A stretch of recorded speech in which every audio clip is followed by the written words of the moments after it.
Hey, there we go. You can sort of see that spells trouble. I don't know if it'll rain and if so, for how long, but I think it's going to be soon and for a while. So I'll try and record the video revisiting something I only touched on very briefly before, which is the three circles of Thai culture.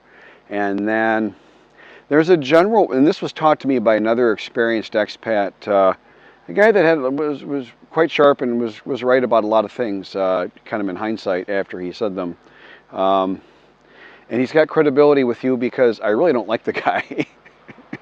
So it's not someone I'm quick to admit that he was really right about a lot of things, but in all honesty, he was a pretty sharp guy. So anyways, so the three circles, let's see if I can do this all from off the top of my head, like pretty much everything on this channel. The first circle is your wife, your Thai wife or girlfriend, and her parents and children. That's her inner circle. And then the next circle is her kind of more extended family that she socializes with on a regular basis. So using Fawn for an example, she's got an aunt she's really close to who's kind of the big head of the family. You guys hear me talk about Cousin Yui from time to time, very nice lady, and her family, and they live right next door to Fawn's parents in this whole little compound here, and that I'm on the edge of at the moment. And then there's a number of, there's I think three aunts that and their families and stuff, and that would be the next circle for Fawn by example, but that's the same for any Thai lady. And then the third and outermost circle will be the co-workers and friends and such. And the standard joke is, and it's a joke, but it's true, and the joke is on us as foreigners. The standard joke is that there's three Thai social circles, and you're not in any of them. And I don't have a way of knowing how true that is or not. I don't, so I'm not going to pretend to say that. It was told to me as being true practically unilaterally. I think I hear rain. But I am a bit of an optimist, but I'm still tempted to think that it's not always true. I think it's often true, and that's all I can say. I think it may be often true because so many guys buy their way in to the culture, and I will stand on this one. I really don't see buying your way in generally, if it doesn't automatically, there you go, does not automatically put you on as good a ground as someone that really earns their way in as well. A guy who's a cheapskate and is nice to everybody but doesn't help, well, he's going to have issues here. And a guy that hands over a boatload of money but is not nice to people, he's going to have issues here. You get that. And this is all kind of obvious, right? But all the stuff around the various websites and chat rooms and expat bars, all of a sudden this becomes less obvious somehow. I don't know why, but this is how it works. Maybe it's alcohol. So now here's the thing: if you have the other conventional wisdom, and this is conventional wisdom, all of it, and I think it is true again, probably more often than not, but again for the reasons I'm stating. But the other conventional wisdom part of this is that if you have a problem, a blowout or a blow up with a member of any of those circles, particularly the innermost one, man, you're out. You're done. And which is interesting, because longtime viewers of the channel will note, just watching when I'm stepping on, longtime viewers of the channel will remember that I went pretty hard toe-to-toe with the head of Fawn's family. I wasn't treated, I'm not going to relive the whole thing, and I'm not going to put this out there and risk upsetting Fawn or something, but something happened that I really didn't think was fair or reasonable or respectful in any way whatsoever. And I took great exception to it. And by great exception, please think of the fact that I'm a large, somewhat over testosterone guy. I got pretty angry. I can have a temper, and I did lose my temper, and I knew I was losing my temper, and I allowed myself to lose my temper because I felt that was a fair way to communicate how dissatisfied I was at that time. And it was sorted out quickly. They wanted to resolve it. The family worked together quickly and worked to resolve it. And I was quickly accepted their offer to resolve everything. And I don't want to be a jerk and make it worse and all that. So, but that's me, my opinion, and sorry for the obfuscation there, but I just don't want to re-drag the whole thing out in the public. It's just not fair to Fawn. But because she was really innocent in that whole thing. She did nothing wrong, and she was one that was really got kind of stuck with it. But I can't help that. So I'm still here. I did that, and I'm still here. So it's definitely not always true. I think there's mitigating factors too. If how genuine, real of a situation are you in? Because there's I mean, this is all banana land compared to what we're used to in a lot of ways.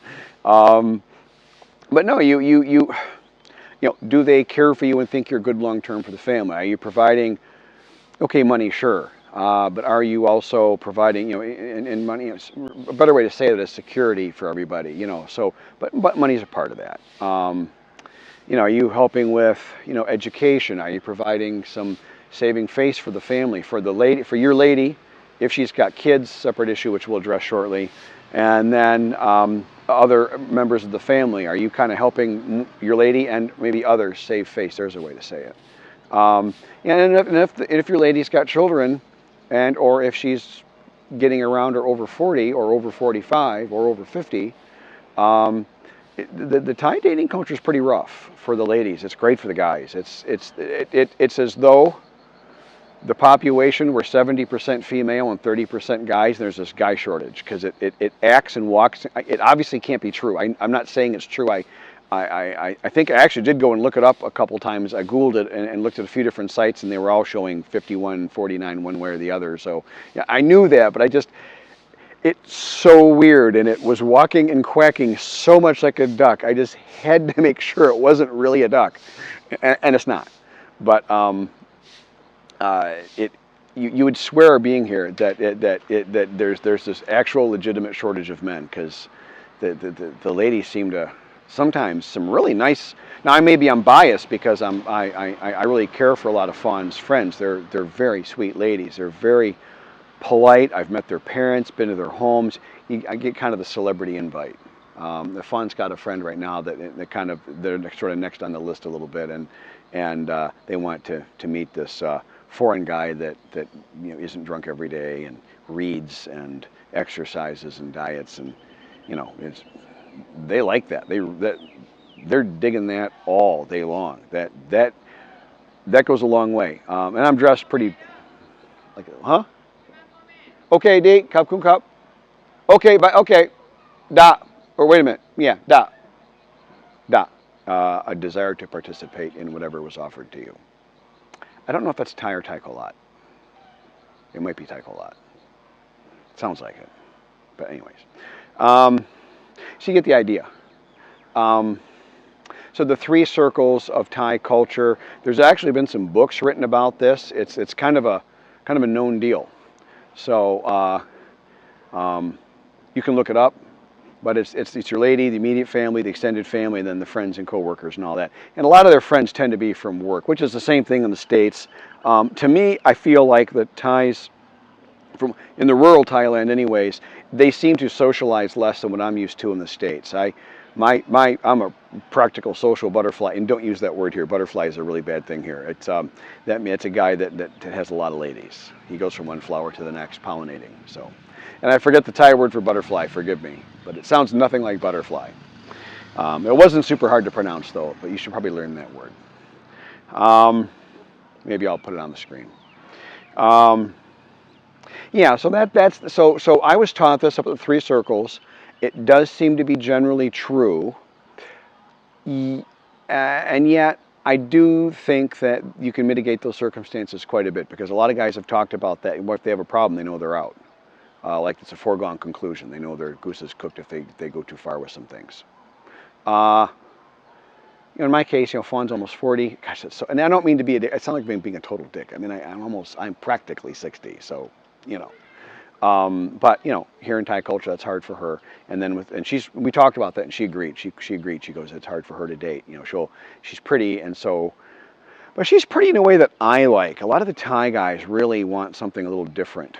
And that was part, by the way, that was going back to the prior video, that was part of my profile of what I wanted a tan lady. That I really can say that on video or not, but I like the tan Thai skin. They're just so pretty, you know.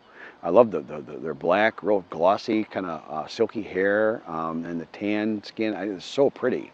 But a lot of the Thai guys seem to go for, you hear them talking about, they like a little more made up kind of look. You know, the village girl, I guess, isn't such a novelty to them, or to me it obviously is. Just like when I was in the Caribbean, I used to like some of the Caribbean ladies, and they're kind of that same. I think that's what I'm thinking of it as, is I spent a lot of time in the Caribbean, particularly as a young bachelor. And I guess I haven't been back, and I'm probably not going back at this point. I hear that's really all changed too, and not for the better, and I'm just becoming an old man where I don't like a lot of the changes in the various cultures around the world and locations, and some of it I don't have any desire to go back to. I really wanted to go to Australia. That was top on my bucket list, and I've got, well, Dave was from Australia, and I've got 3 people from Australia. I've talked to them about it, and they've all talked me out of wanting to go. I'll leave it at that.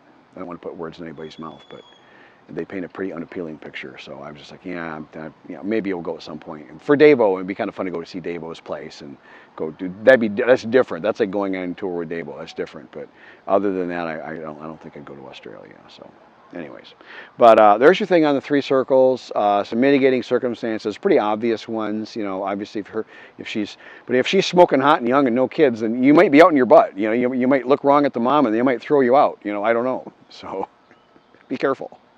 All right, that was it. 3 circles revisited. And cue the Falun. Hey, rainstorm coming. I'm just chilling, reading my 3rd book in the Girl with the Dragon Tattoo trilogy, sipping my Singha lemon soda, watching everybody else run by on their little 100cc motorcycles like crazy, trying to get home before the storm really hits. That's the one nice thing about rainstorms in Thailand. You get notice. You'll get a little rain like this, and then it's like fire hose. Anyways, miss you, love you. No, thank you for supporting my YouTube channel. Thank you very much.